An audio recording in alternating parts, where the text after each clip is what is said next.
Welcome, everybody.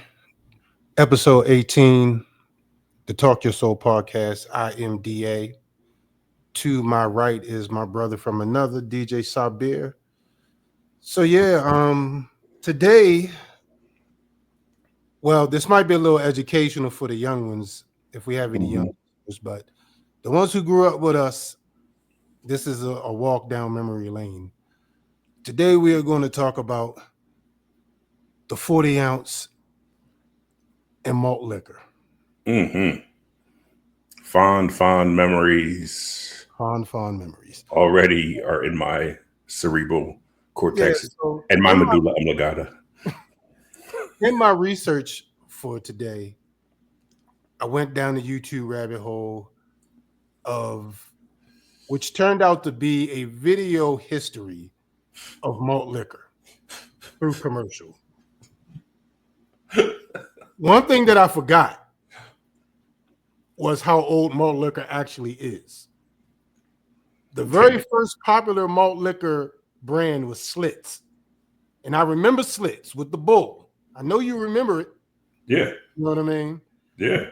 The commercials, like the commercial, like they did a wide spectrum of commercials too. It was like it was almost like they were trying to be a disruptor in the beer industry, and just introduce the consumers to something new. Because like they had, like, for the black culture, they had, Mhm. I can't see what, yeah, yep, exactly.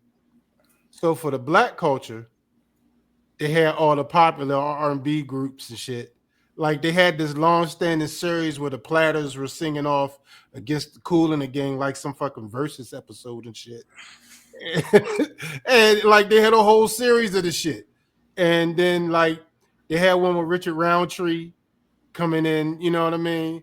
They had one with it was, it was and then like even like some popular white celebrities at the time, they had versions of them. And then they had this one, and this is the one I remember the most for some reason. They had these four guys in a fucking raft going down the river, and then at the end of it all, they cracking cans of Slits malt liquor to celebrate their accomplishment.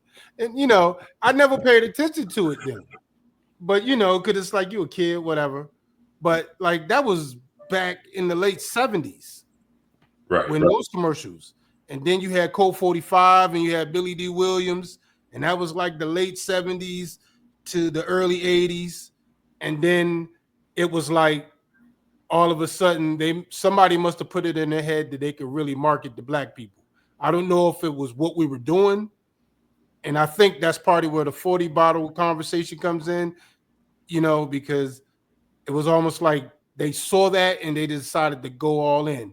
And that's when you had companies like St. Ides and all that, you know what I mean? And which leads me to something that I want to show you because I know you'll love Okay. this. I know you'll love this. Where we at? Screen share. Yes, please.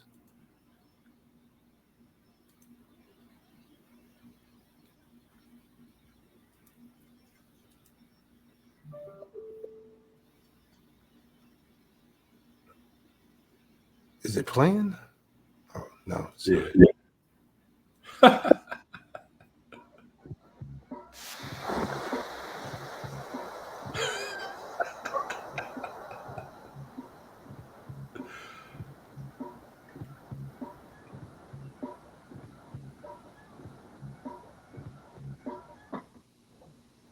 That's right.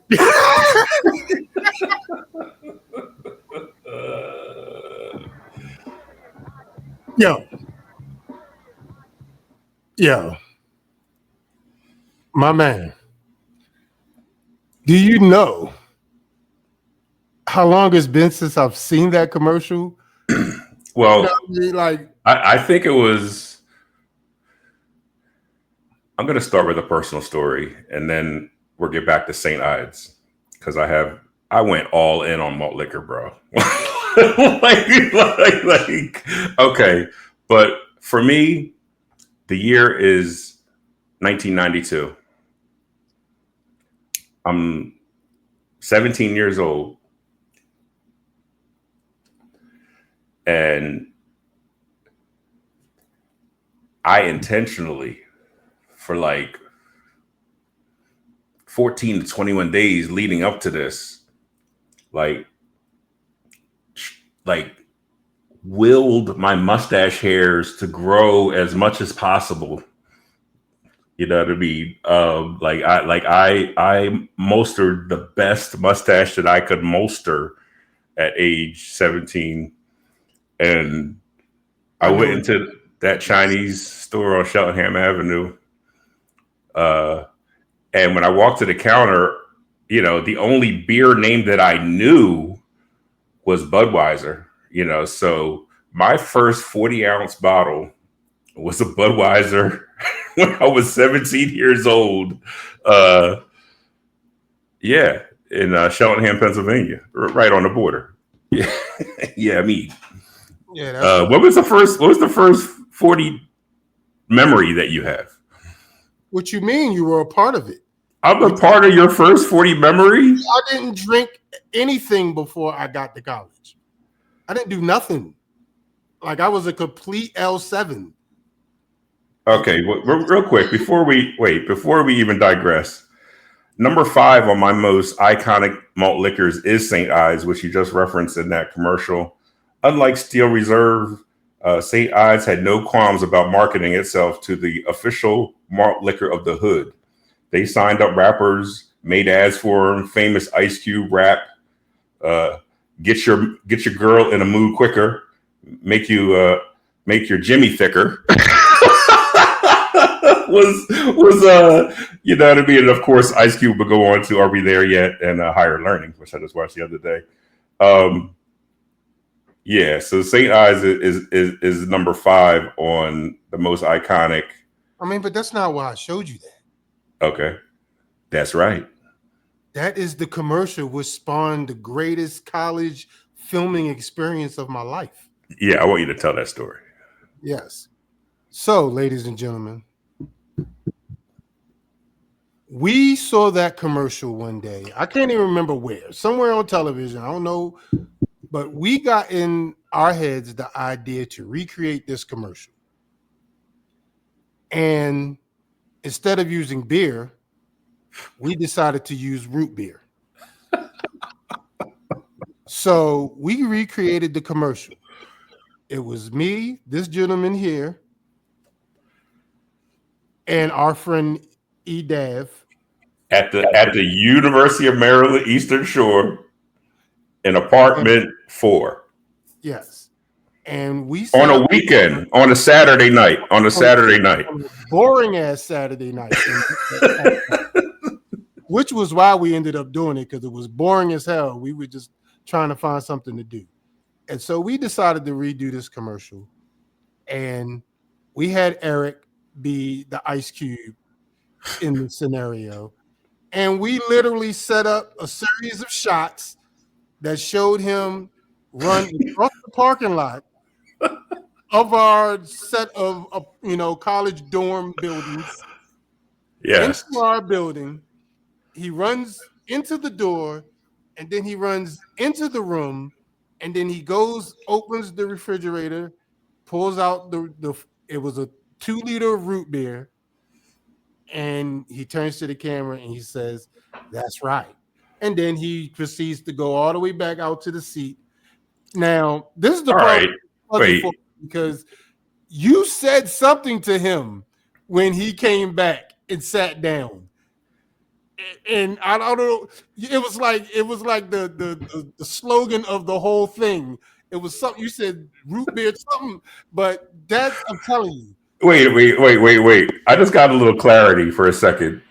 You know, like you said, that was a very long, boring Saturday night. And now it's coming to me. I remember we were filming not only that commercial that you referenced, I think that was a commercial to like a show that we were filming, like, you know what I mean? Like, just like a fucking reality show.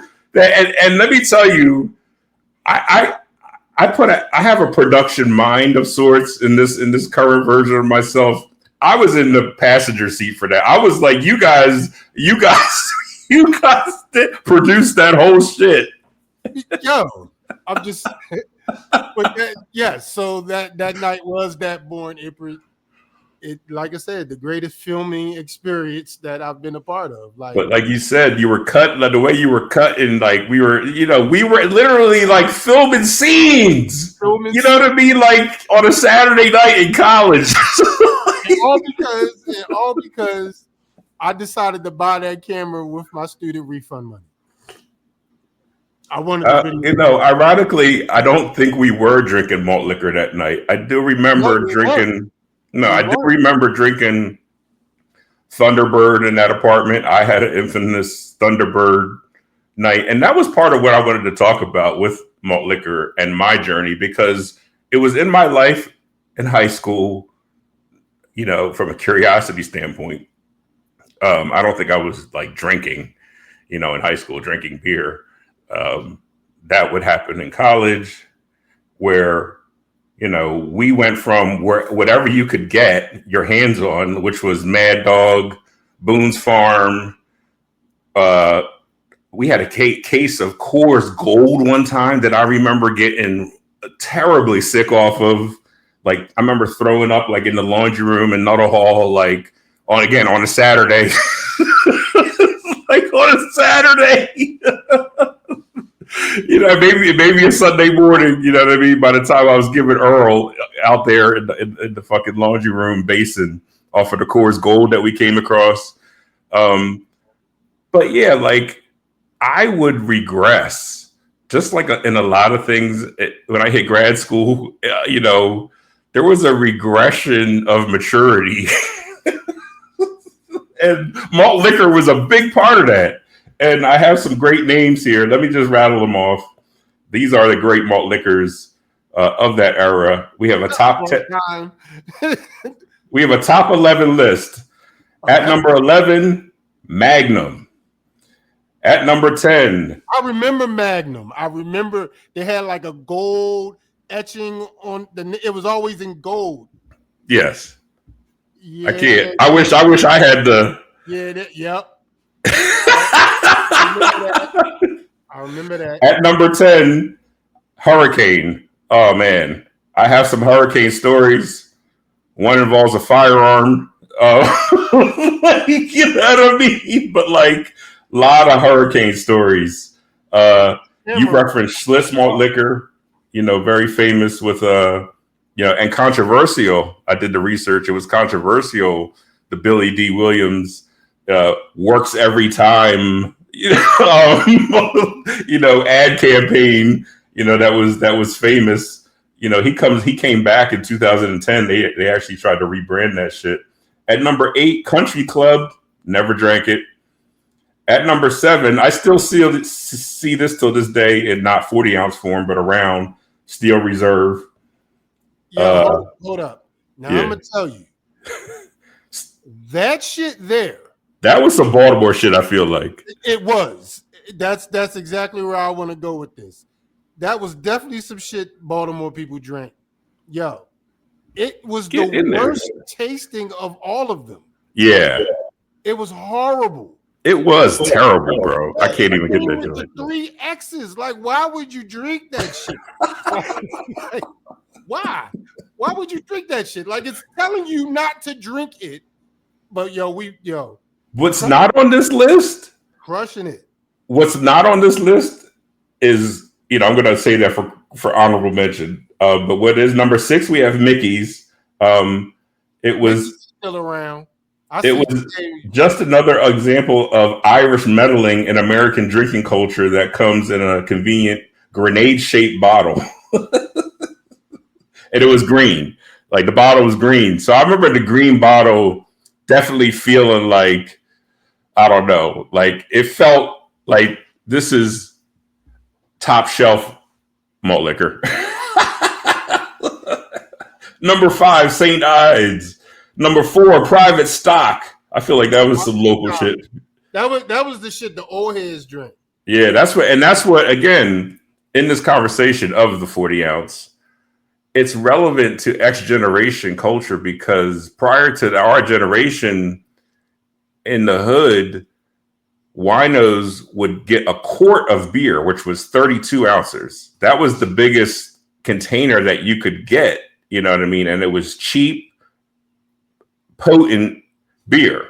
You know what I mean? And like people would often contend that like, you know, malt liquor was like a conspiracy, you know, in the black community. But like, just like everything, we embraced it. We embraced it and ran with it. You know what I mean? King Cobra at number 3. Old English 800 at number 2.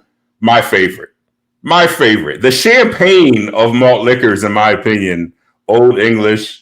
OE, that's some West Coast shit.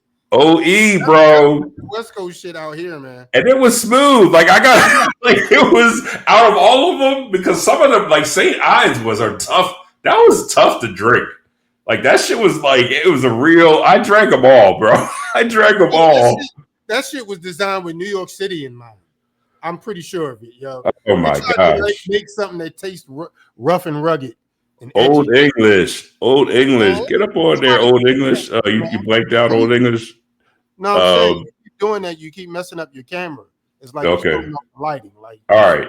And at number 1, it works every time. Colt 45. That is the number 1. That is definitely the number 1.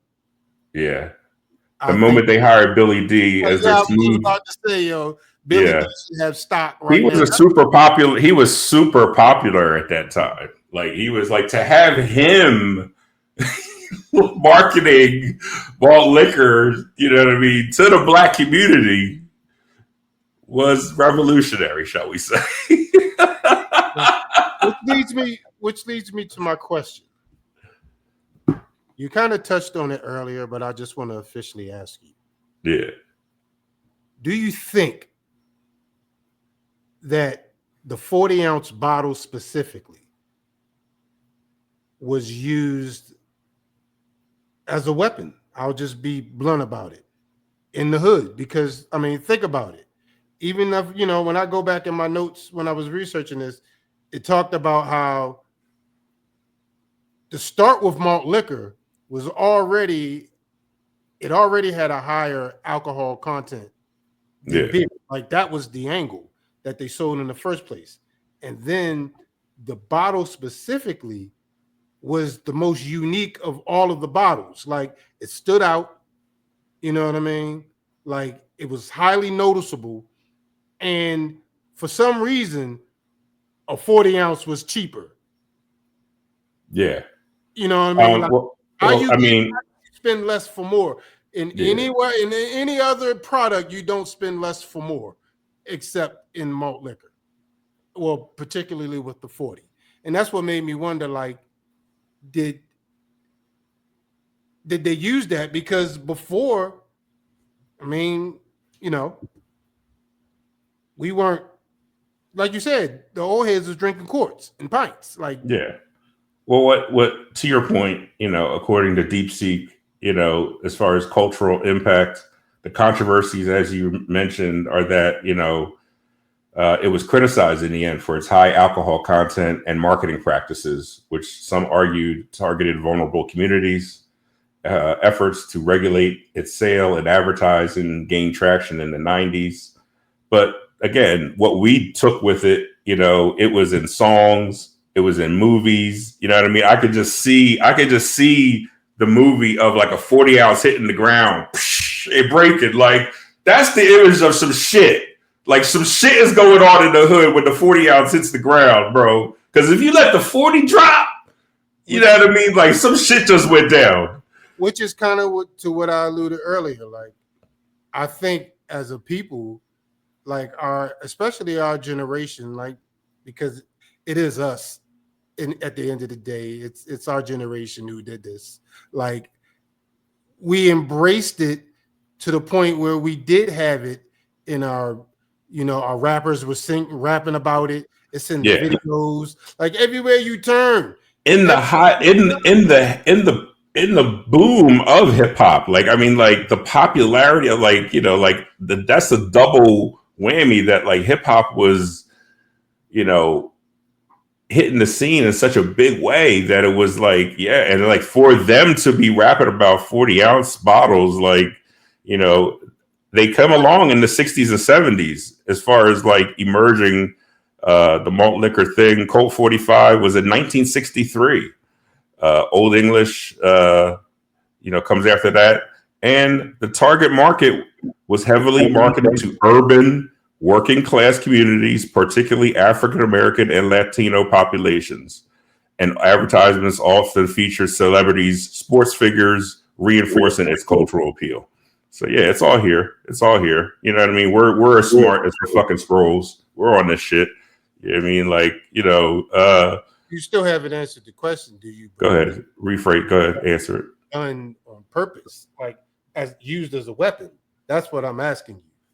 Like as a weapon against the urban community. You know what I mean? I'm in a peaceful mind state these days, and I tend to be optimistic. I'm gonna say that these beer companies recognized a niche market that could be uh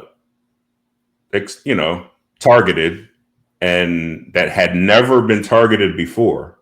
That's the other thing. Like, this is the first time that like black people were advertised alcohol.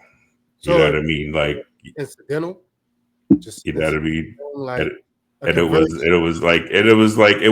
led to violence and urban. Like, this was the drink of choice. I remember Friday nights and Saturday nights, like there was a 40. You know what I mean? Like, if you were like, if you didn't want to be like in the middle of a park shooting a firearm into the air, like you would get a deuce sometimes, like to just like, protect yourself against yourself sometimes. Like, like you can get like two deuces sometimes. Like, it's just like, you know what I mean? But yeah, like I drank a lot of fucking malt liquor. I even think that was a result of the 40. The deuce? Yeah, that wasn't around. It was you gotta look up the deuce. The deuce was some cool shit. It almost deuce was some cool shit. You know what I mean? Like the deuce was like, I ain't no 40-ounce drinker, man. I'm not like, but it was still malt liquor. Like, you know what I mean? It was a respectable amount. Yeah, I just feel like the deuce came along in response to kind of like, like people complaining about this very thing. You know what I think? Shout out to the 22 caliber handgun, which is a very easy handgun to conceal. I used to have a Beretta. Shout out to Miss That Joan, the 22 Beretta with the hollow tips. But yeah, like I think the 22-ounce beer was easier to conceal than the 40-ounce. Wow. You know what I mean? Like, there it is for you guys. That's the third eye. You know what I mean? Like, but yeah, man, like that was like the original, I'm glad I don't drink like that and like, yeah, like that. But that was an era where that was what you did, bro. Malt liquor. I'm going to read you when I did my deep seek. Okay. I'm going to read you what it says about the legacy of the 40-ounce bottle. While the popularity of 40-ounce bottles has waned in recent years due to changing tastes and increased awareness of health issues, they remain a cultural symbol. The 40 is often referenced nostalgically in music, art, and media as a representation of a specific era in Black urban culture. In summary, the 40-ounce bottle is more than just a container for alcohol. It is a cultural artifact that reflects the complexities of race, class, and community in America. Its significance lies in its role as both a symbol of solidarity and a point of contention within Black culture. That is awesome. It is. I agree for that. Yeah, I love that. Nah, 100%, 100%. All that sums it up right there, man. Right. Yeah, but man. Yeah, man. I do want to, because when you asked about the stories earlier, like now that I think about it, I don't know. Like I feel like I feel like the Crazy Horse story That's might. the honorable mention. Yeah, that's the that's the one that wasn't on the list that I That's what wanted to reach out for. because that shit was like drinking piss with like gas, like piss and petrol. Yeah, like, and I feel like again, just from a marketing standpoint, like as a as a brand of beer, the 40-ounce malt liquor bull beer, like, yeah, you were going to get into some crazy shit. And to name the beer Crazy Horse, bro, like, I was like low-key afraid of that shit. But like, I don't know, like, they might be trying to like take this shit like a little too far now. Like, this might be a warning sign that like the era has like jumped the shark, and like, we might need to roll shit back a little bit. Like, this shit is named Crazy Horse, man. Like, I mean, come on, man. That's like, that's a weekend in jail written all over it. And you know what? Like, I can distinctly remember me getting to a point where I decided that I was no longer going to drink malt liquor.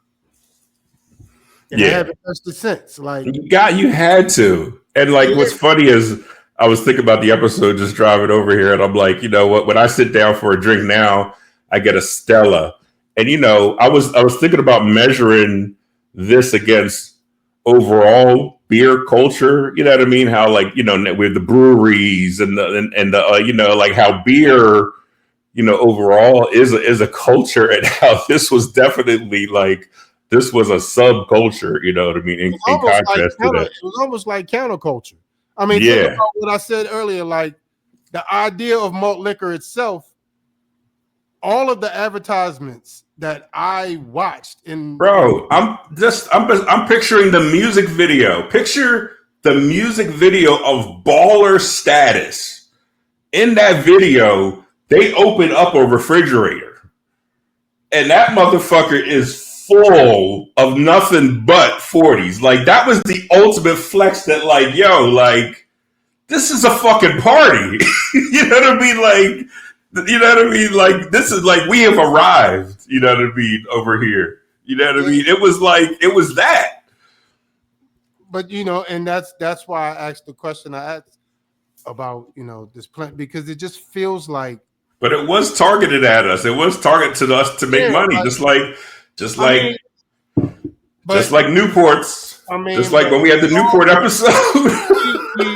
we could at least both agree that in situations like this, there's usually multiple motivations. I'll put. Yeah. And similar to our Facebook conversation, you know what I mean? Go back and listen to that episode. Like, it's good and bad at the same time happening in the end, which I think is a message to larger life. You know what I mean? Life is good and bad happening at the same time, and it's really what you focus on that will determine, the perspective of your given day. You know what I mean? Let's remember that. You know what I mean? But yeah, like the 40-ounce, you know what I mean? And, a 40 and a blunt, that's all she really want. Like, a blunt definitely always went good with a 42. Like, that was a nice joint, bro. Like, because you weren't going to be like nauseous. Like, you could drink all that beer. You could get all that beer in there and not call Earl if you had that blunt. I can't speak to that because. And that Newport for dessert. By the time I started smoking, I wasn't drinking like that no more. So yeah. I never embraced that kind of ideology with it. Yeah. Now, the cigarettes and the weed, yeah, because that happened on the same day. So that was always going to be intrinsically connected to each other. Like, that's why it's always been so hard to stop smoking cigarettes, because I'm so used to doing this together. But it got to a point where I was like, I had to stop. Like, I can't keep doing that shit to myself. There's something else I want to talk about because we got a lot of time. Smoke porch, smoke time. You got smoke porch A, smoke porch B. Bro, we are definitely going to talk about the state hospital with our guest Nat Turner. Like, you know what I mean? Like, I was trying to get like aerial shots of the building. You know what I mean? As a proof for promotion, like, you know what I mean? That's where it all began for us, bro. Like in that building, bro, and back in East Oak Lane in Philly and down north, yeah, and down out west. You know what I mean? You understand? Yo said trying to get aerial shots of the roof. I was trying to get satellite imagery from back, you know what I mean? Like on my Google John. Yeah, so something else I want to talk about. It's Mm-hmm. completely off track from this whole 40 conversation. I was thinking about the way the term woke is being used these days. And like I had to remind myself that like what it represents today is not what it was originally about. You know what I'm saying? Um, in short, this is probably something I should have had this conversation in the last episode because it's more, related to that. But like the term, even in counter whatever, has been whitewashed into this larger diversity thing. Yeah. I don't know if people realize the term woke was created by us as code for us against white America. Like it had nothing to do with all of this other shit. You see what I mean? But at some point, that term was jacked, and then it became this whole thing with, you know, now it's attached to the DEI movement. Like, and I'm not making light of all that. I'm just saying, like, when did something like that occur? Like, what do you think is the moment that allowed that to happen? You know what I mean? Because it's almost like, and I can remember being on social media back when we started using that term. We were getting the usual responses. You know what I mean? Like Mm. it was being used as opportunity for keyboard races to go off and do their thing. And It's then got to be, I think the origins are relatively new. And without Chat GPT in it, I would say it had to happen sometime during the first Trump presidency. Um, no, no. And I'm glad you brought that up because I checked DeepSeek for this, and I'm gonna read you what it says. Hold on, let me get this mic a little. The term woke has its roots in African American vernacular English, and originally meant being an alert to racial prejudice and discrimination. Its uses can be traced back to the mid 20th century. One of the earliest notable uses of the term in this context was in a 1938 article by an African American folklorist and novelist Zora Neale Hurston, but it gained more widespread recognition throughout the 40s and 50s. So we've been using that term for a long time. yeah, yeah, A long time. You see what I yeah, mean? But it was just amongst us. But at some point, and probably through social media, yeah. That's what I was. That was the we answer to your we question. transferred it. Yeah. I feel like the whitewashing at a cultural level of relevance. You know what I mean? Like the answer is we know we can find the answer, but like I think it was within the past 8 years, like it was which basically is the time frame of when the last time he was president and the election leading up to that, and like because Fox News loves the word woke. Yes, they do. It's like they They're probably probably the ones that we could attribute it to. exactly that, and that's yes, you are. That's facts right there. What you just said, because that platform is extremely powerful. I've seen the power of it, and it's that platform that and Newsmax and other wannabe platforms that you know whitewash it, as you say, or use it politically you know what I mean, to, you know, stroke the I don't base. even mean whitewash it in the sense of a racial thing. I mean whitewash it in the literal sense of a word. Yeah, like I'm saying, like for a political purpose, you know what I mean, for a purpose of like rallying the base against this is the enemy. You know what I mean? This is these people who are trying to, you know, be rabble rousers. You know what I mean? Like are woke. You know what I mean? Like and like they're the ones who are like criticizing us for, you know what I mean, what we've been doing for the past 250 years. You know what I mean? And you know, if you want your America to be great again, like, you know, you want to know your enemy, and that's they're woke. Oh So no, yeah, no, we can't even use the MAGA term anymore because he didn't already put out the new hats. You know what I mean? Basically, and I saw them. I saw them. He had a whole rack of them on the Resolute desk in one of these clips I was watching. And hold on, let me look it up. The new term, the new Trump hats. But it's like a whole. Basically, it's implying that mission successful. That's what it's implying. Yeah, Trump was right about everything.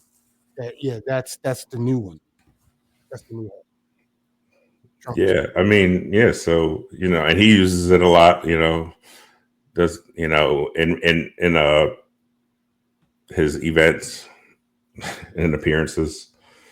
And you know Oh, what's funny about that guy though? Like, oof. and this is the part that makes me laugh at the whole thing. Mm. It's like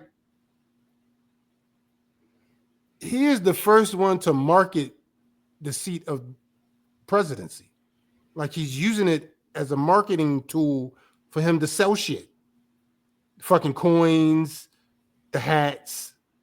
Like he's using it as leverage. Like he's really selling the position of the president. You know what I mean? Like he You know what, bro? You know what the irony? it's You a know what's literal the irony like of like how he actually acts like, bro? He acts like a nigga, bro. He acts like a nigga would act like if the nigga was president. You know what I mean? Like a real like petty. You know what I mean? Like like immature. You know what I mean? Like he is the blackest, you know, president. He might be the blackest president we ever.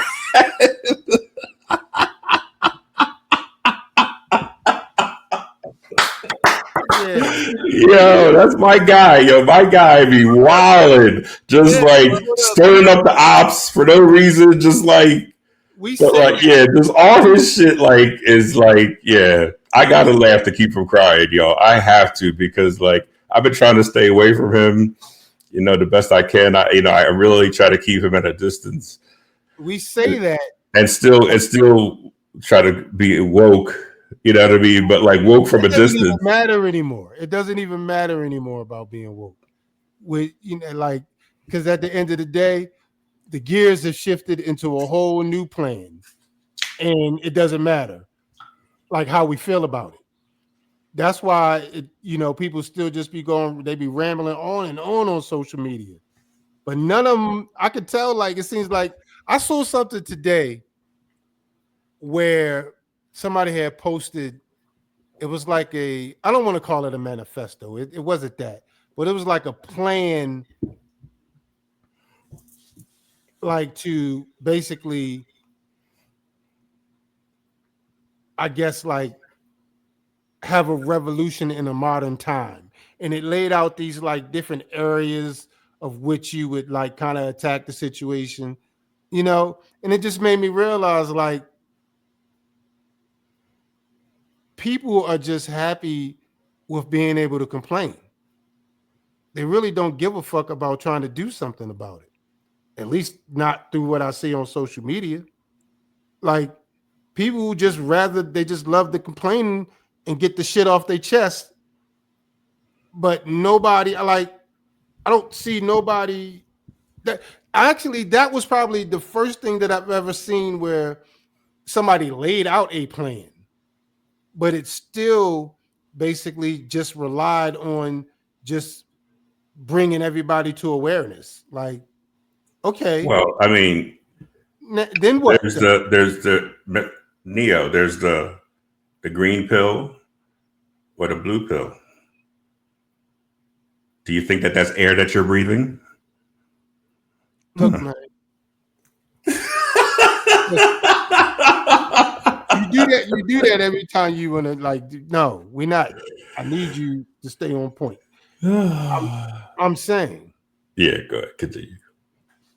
I'm saying that like that's generally what social media just does. Like it just, people could say and say, and they could point out all this evidence, but I don't ever hear anyone ask, what are we going to do about it? You know what I mean? And I saw one thing, and I wish I can remember this guy's name because I feel like I should, but he was talking about,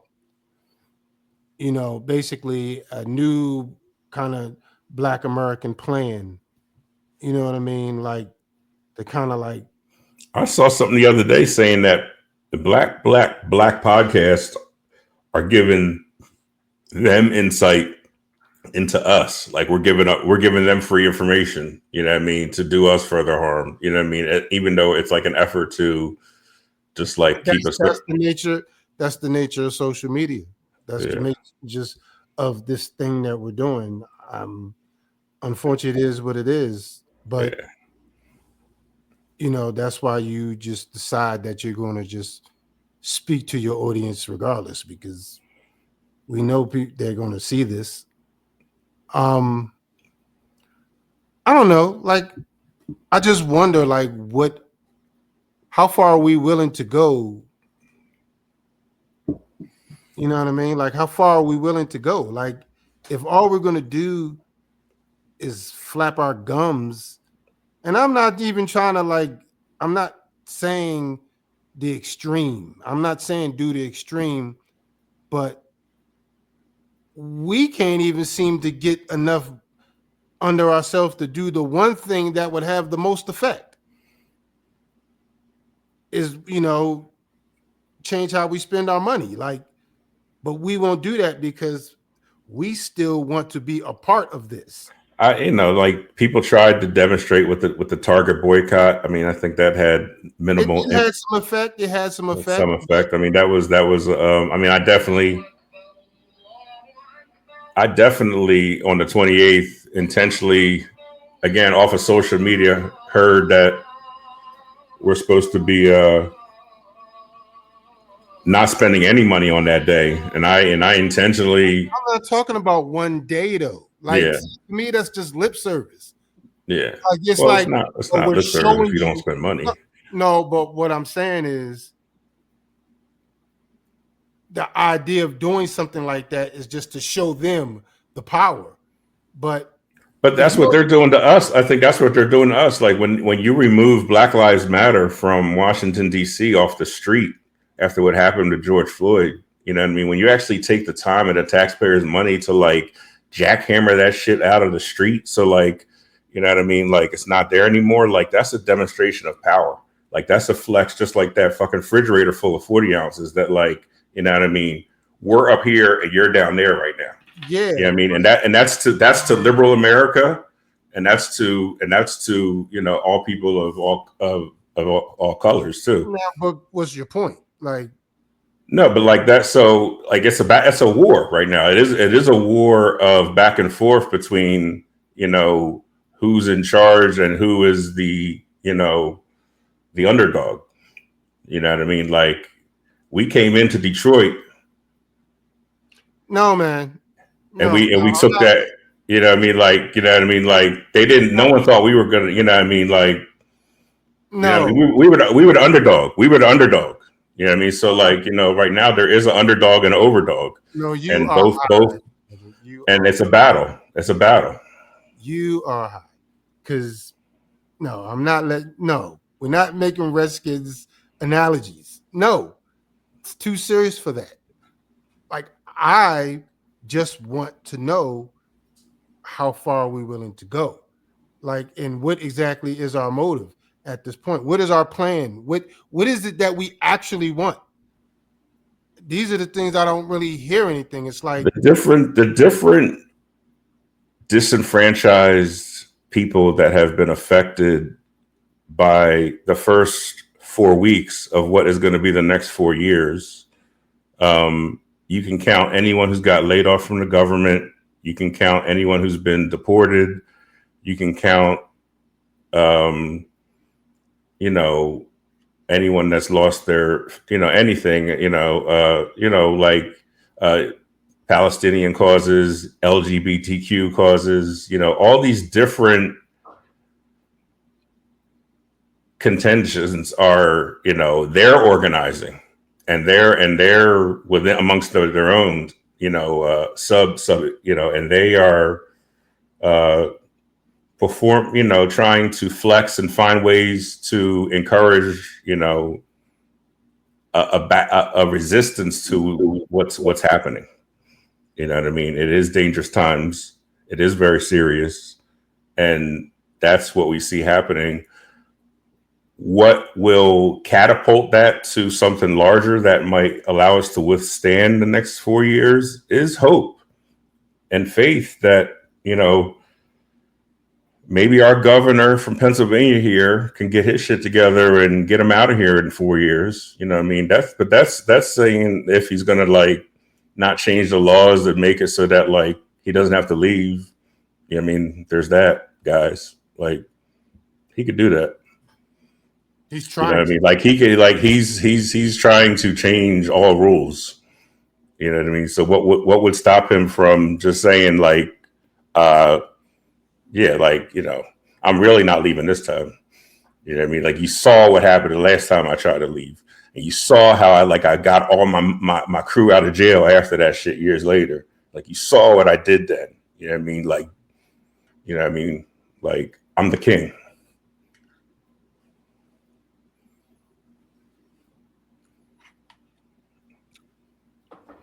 We know what's So, happening. but as advice, what I got for you as Beast, because I'm here for y'all, and I'm Morpheus, and this is air that we're breathing, is to be the best version of yourself. You know what I mean? So that you can make the most money that you could possibly make. Because like times are going to be difficult and expensive, and you're going to need to be able to be resilient through that. And the best way you can do that is to be resilient for yourself and make sure all your apps are upgraded on your firmware for the best computer that was ever built, which is the human body. You know what I mean? Like, you know what I mean? Stay updated and take care of yourself too. And like, and don't forget about just touching something alive in the real world. You know what I mean? Like something like a plant or something. You know what I mean? Like touch something that's alive. You know what I mean? May peace be unto you. Yeah, you out. You out.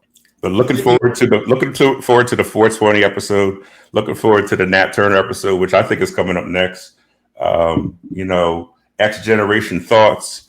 I mean, I feel like we got to put his SoundCloud in our bio. We got to put our man, you know what I mean, on the pedestal. You know what I mean, and do this right for our first interview of Talk Your Soul. Like I feel like this is going to be an iconic episode. You guys are going to learn a lot about us, a lot more. You know what I mean, as we introduce Nat Turner. You know what I mean, our brother from another out of West VA. I've been already practicing the intro, y'all. Like, I'm gonna do my man right, pause. But like, yeah, like looking forward to that, you know. And 420 episode, we're gonna get all into drugs, guys.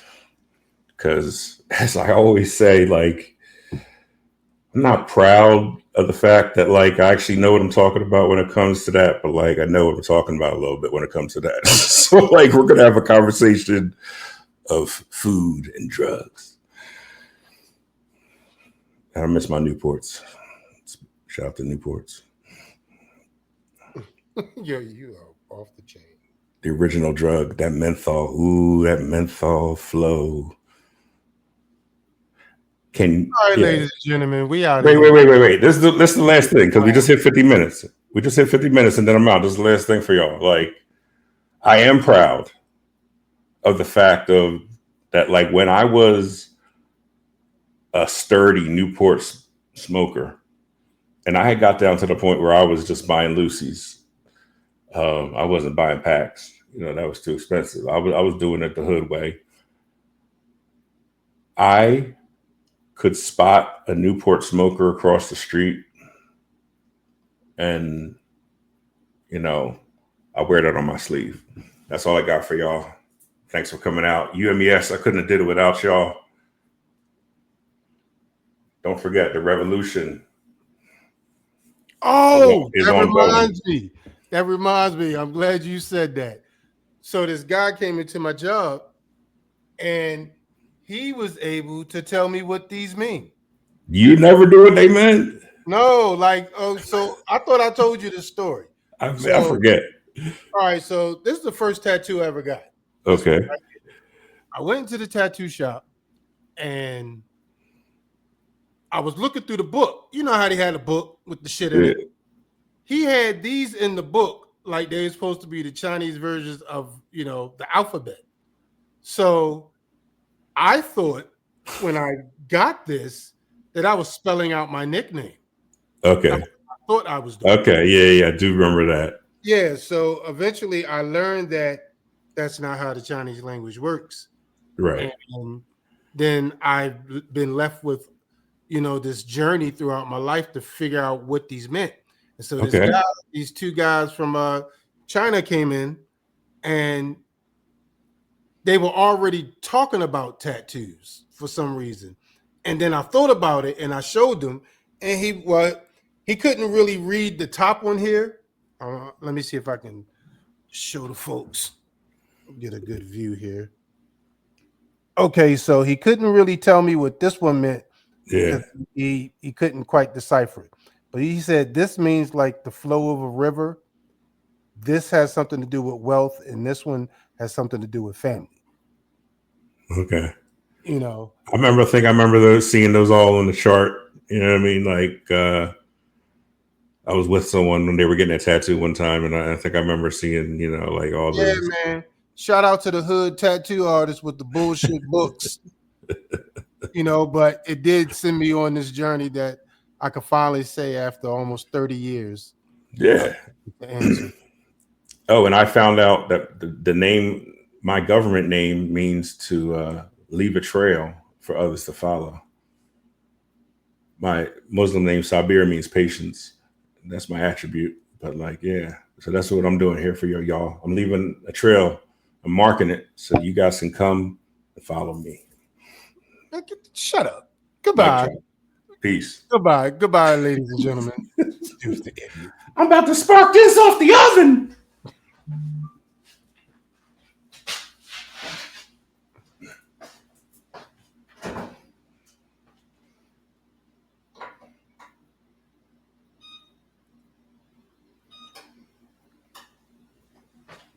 What the hell?